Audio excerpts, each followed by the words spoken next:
Sign-ups school second annual day celebrations ఘనంగా నిర్వహించారు. సంగారెడ్డి పట్టణం రైతు బజార్ ఎదురుగా ఉన్న Synapse school principal Sandhyarani Rajugowda ఆధ్వర్యంలో జరిగిన 2వ వార్షికోత్సవ వేడుకల్లో ముఖ్య అతిథిగా Sairam hospitals managing director doctor Rajugoud హాజరయ్యారు.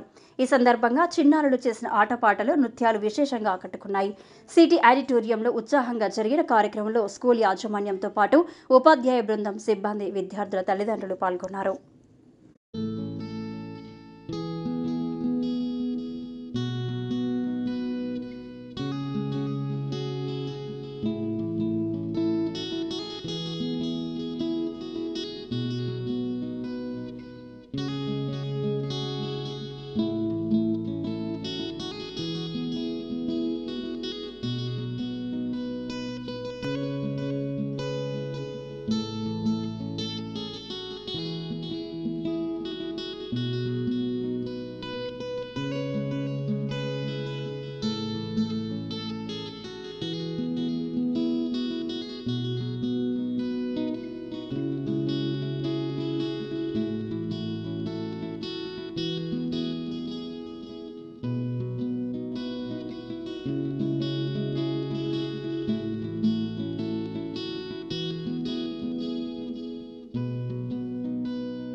मीटिंग పెడతారు మాకు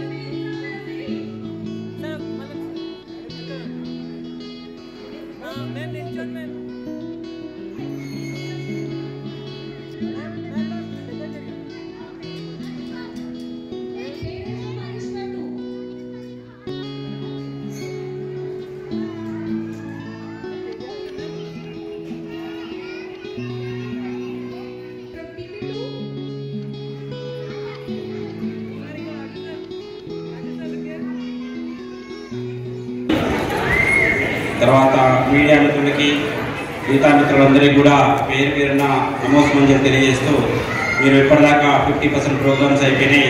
నేను ఇంతకుముందు ఏదైతే మాట్లాడినో సినాప్స్ స్కూల్ కాన్సెప్ట్ ఏంటనేది మా పిల్లల యాక్టివిటీస్ ద్వారా పేరెంట్స్కి అర్థమైంది. ఇంకా ఇది సెకండ్ ఇయరే కాబట్టి మేము పిల్లల్లో శారీరకంగా, మానసికంగా అన్ని ఎదుగుదలలో కూడా వారి యొక్క నైపుణ్యానికి మేము వాళ్ళు ఎలా తీయాలి, నైపుణ్యాన్ని బయటకు ఎలా తీయాలన్న కాన్సెప్ట్తోనే సినాప్స్ ఇంటర్నేషనల్ స్కూల్ స్థాపించడం జరిగింది. ఆ ఉద్దేశంతో వాళ్ళ కెరటే కానీ, డ్యాన్స్ కానీ, ఇంతకుముందు చిన్న పాప నర్సరీ పాప ఎలా అన్ని రాష్ట్ర రాజధానుల గురించి చెప్పారు. అదేవిధంగా డిఫరెంట్ అర్జున్ పిల్లలు కూడా ఏ విధంగా మీకు చెప్పాడో చూశారు. డ్యాన్స్ అన్నీ అంటే ఈ చిన్న వయసు అంటే మన దగ్గర ఉన్న పిల్లలు నర్సరీ నుంచి 2nd క్లాస్ వరకే ఉన్నారు. సో ఈ చిన్న పిల్లలకి చదువు చెప్పడము ఎంత కష్టమైనది. తల్లిదండ్రులుగా మీరు అన్నం తినిపిస్తున్నప్పుడు మీకు ఎంత తెలుస్తుంది. వాళ్ళ ఫుడ్ తినిపించాలంటే ఈ రోజుల్లో టీవీలో లేకపోతే ఫోనో పెట్టి తినిపిస్తున్న రోజుల్లో మేము వాళ్ళ ఉన్నటువంటి నైపుణ్యానికి బయటికి తీయడానికి మా ప్రిన్సిపాల్స్, మా స్టాఫ్, టీచర్స్ ఎంత కష్టపడుతున్నారు దానికి మీరు ఈ రోజు చూస్తున్న ఈ ప్రోగ్రామ్స్ను చూసి అర్థం చేసుకోవచ్చు. సో నేను నా రిక్వెస్ట్ ఏంటంటే పేరెంట్స్ అందరికీ కూడా మీ ఇంట్లో మొబైల్స్ కానీ, టీవీలు కానీ చూడకుండా సినాప్స్ స్కూల్లో ఏం నేర్పిస్తారో అదే నేర్చుకోండి అని చెప్తే మాకు కూడా సపోర్ట్గా ఉంటుంది. రోజు వారానికి ఒకసారి 2 రోజులకు ఒకసారి నేను కూడా ఇంటరాక్ట్ అవుతూ ఉంటాను స్టూడెంట్స్ తోటి. వాళ్ళ హెల్త్ గురించి కానీ, ఎడ్యుకేషన్ గురించి కానీ, అన్నింటి గురించి కానీ ఎప్పటికెప్పుడు వాళ్ళ గురించి నేను ఎంక్వైరీ చేస్తూ ఉంటా. ప్రతిరోజు పిల్లలు మా మమ్మీ డాడీ ఫోన్ చూస్తారు సార్ అని చెప్తున్నారు. ఎంతవరకు నిజం? పిల్లలందరూ చెప్తున్నారు మా మమ్మీ ఫోన్ చూస్తుంది సార్ అంటున్నారు, మా డాడీ చూస్తుంది సార్ అంటున్నారు. సో ఈ మధ్యలో ఒకటి నేను ఫేస్బుక్లో కూడా నా వీడియో పెట్టాను. మన పిల్లలందరూ మనం ఇలా ఏం చేస్తే అదే వస్తుంది. ప్రోజెనీ అంటే దాని అంటే జెనెటికల్గా మనము ఏ అలవాట్లు అయితే తల్లిదండ్రులకు ఉంటే ఆ అలవాట్లనే అలవాటు చేసుకోవడానికి చాలా మంది పిల్లలు కూడా ఇష్టపడతారు. ఎక్కువ శాతము తల్లిదండ్రులు ఎలా ఉంటే యథా ప్రజా తదా రాజా అన్నట్టు మనం రాజు ఎలా ఉంటే ప్రజలు అట్లా ఉంటారు, ప్రజలు ఎలా ఉంటే రాజు ఎలా ఉంటారు అనే దానికి మనం స్కూల్లో కూడా మా పిల్లలు చాలా వరకు నేను చెప్తా ఉంటే మా మమ్మీ చూసింది, మా డాడీ చూసిందని చెప్తారు.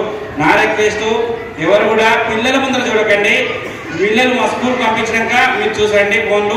వాళ్ళు వచ్చినప్పుడు మాత్రం డెఫినెట్గా మంచి ప్రోగ్రామ్స్ గురించి కానీ, మంచి మాటలు కానీ నేర్పిస్తే అదే కంటిన్యూస్గా స్కూల్కి వచ్చి కూడా అలవాటు పడతారు. ఎందుకంటే మా దగ్గర ఉండేది 9 నుంచి 3:30 వరకే ఉంటారు. మిగతా టైం అంతా మీతోటే ఉంటారు కాబట్టి మేము ఎంతవరకు చేయాలో అంతవరకు చేస్తాం. దాన్ని మీరు కంటిన్యూషన్ చేయాలి. అది కంటిన్యూషన్ చేస్తేనే పిల్లలకు మేము అనుకున్న స్థాయికి తీసుకెళ్ళగలుగుతాం. సో పేరెంట్స్ నుంచి కూడా రిక్వెస్ట్ ఏంటంటే everyone support to synapse school management and మేము ఏవైతే పిల్లలకు అసైన్మెంట్స్ కానీ ఏవైతే ప్రోగ్రామ్స్ చెప్తామో వాటన్నింటి గురించి కూడా మీరు కూడా ఇంటికి వెళ్ళిన తర్వాత వాళ్ళ పిల్లలను ఎలా ఉన్నది ఎంక్వైరీ చేసి ఎప్పటికప్పుడు టీచర్స్తో ఇంటరాక్ట్ అయితే ఇంకా ముందుకు ఈ సినాప్స్ స్కూల్లో చదివిన పిల్లలు డెఫినెట్గా డాక్టర్స్, ఇంజనీర్స్ కాకుండా మంచి భవిష్యత్తు గల పిల్లలు ఎదుగుతారు. అంటే నేనైతే ఎప్పుడు చూసినా ఉద్యోగం చేయమని ఎప్పుడు కోరుకోను. ఒక ఉద్యోగం చేస్తే అతని కుటుంబమే బాగుంటుంది. అతను ఒక ఎంటర్ప్రైనర్ అయితే 100 కుటుంబాలను బాగు చేస్తాడు. సో నా కాన్సెప్ట్ మీకు తెలిసేయండి. నేను గవర్నమెంట్ జాబ్ చేసి రిజైన్ చేసిన ఉద్దేశం ఏంటంటే నేను గవర్నమెంట్ జాబ్ అయితే చేయగలుగుతాను. అదే నేను ఒక వ్యవస్థను పెడితే, ఒక సంస్థను స్థాపిస్తే నా దగ్గర ఇప్పుడు నా హాస్పిటల్స్లో అంతా కలిసి 250 ఉద్యోగస్తులు 250 ఉద్యోగస్తులు ఇస్తున్నామంటే ఎంటర్ప్రైనర్ అనే కాన్సెప్ట్. సో నేను నా పిల్లలకి ఏం నేర్పిస్తానంటే కంపల్సరీ మీరు గొప్పవాళ్ళు కావాలి. చదువుతో పాటు సంస్కారము, వినయం చెప్పి ఈ సినాప్స్ ఇంటర్నేషనల్ స్కూల్ స్థాపించడం జరిగింది. మా స్కూల్ నుంచి డెఫినెట్గా నాకున్న స్ట్రెంత్లో నుంచే గొప్ప వాళ్ళని తయారు చేస్తామని ప్రామిస్ చేస్తూ ఈ అవకాశం ఇచ్చిన తల్లిదండ్రులు